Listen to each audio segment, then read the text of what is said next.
তো বন্ধুরা, আজকের ভিডিওতে বলবো যে দোকানে ইঁদুরের সমস্যা থেকে কি করে মুক্তি পাবে। ঠিক আছে, যাদের মুদিখানা দোকান আছে তারা যেন ইঁদুরের একটা বড় সমস্যা, মাল কেটে দেয়, বিভিন্ন জনের জিনিসের ক্ষতি করে। তো আজকে সেটা বলবো যে আমি যেভাবে মুক্তি তো ঠিক নয়, তবুও কমেছে। ঠিক আছে, সেইটা আমি তোমাকে দেখাবো। এই যে দেখতে পাচ্ছ বিস্কুট, তোমার যেগুলো এক্সপায়ারি বিস্কুট থাকে বা কম দামের কিছু বিস্কুট এরকম কেটে রেখে দেবে, ছিঁড়ে একটা প্যাকেট কেটে নেবে, সেখান থেকে কিছু টুকরো এরকম বার করে নেবে।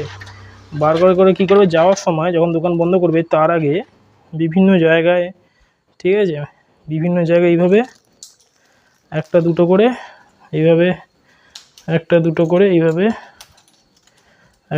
এইভাবে ফেলে দেবে। তাতে কী হবে, এরা এইগুলো খাবে। ঠিক আছে, তোমার মালের কোনো ক্ষতি করবে না। দেখতে পাচ্ছ এখানে একটা আটার প্যাকেট ফেটে গেছিলো, আমি কি করেছি, কিছু একটা জায়গাতে আটা এরকম ঢেলে রেখে দিয়েছি। যাই হোক, ওরা এইগুলো খায়, এইগুলোই নষ্ট করে।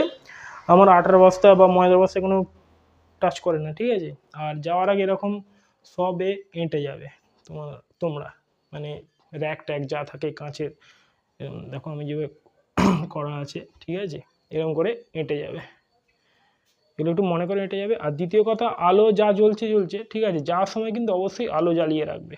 ঠিক আছে, একটা দুটো হোক, আলো জ্বালিয়ে রাখবে, ব্যাস এটুকু করলেই হবে।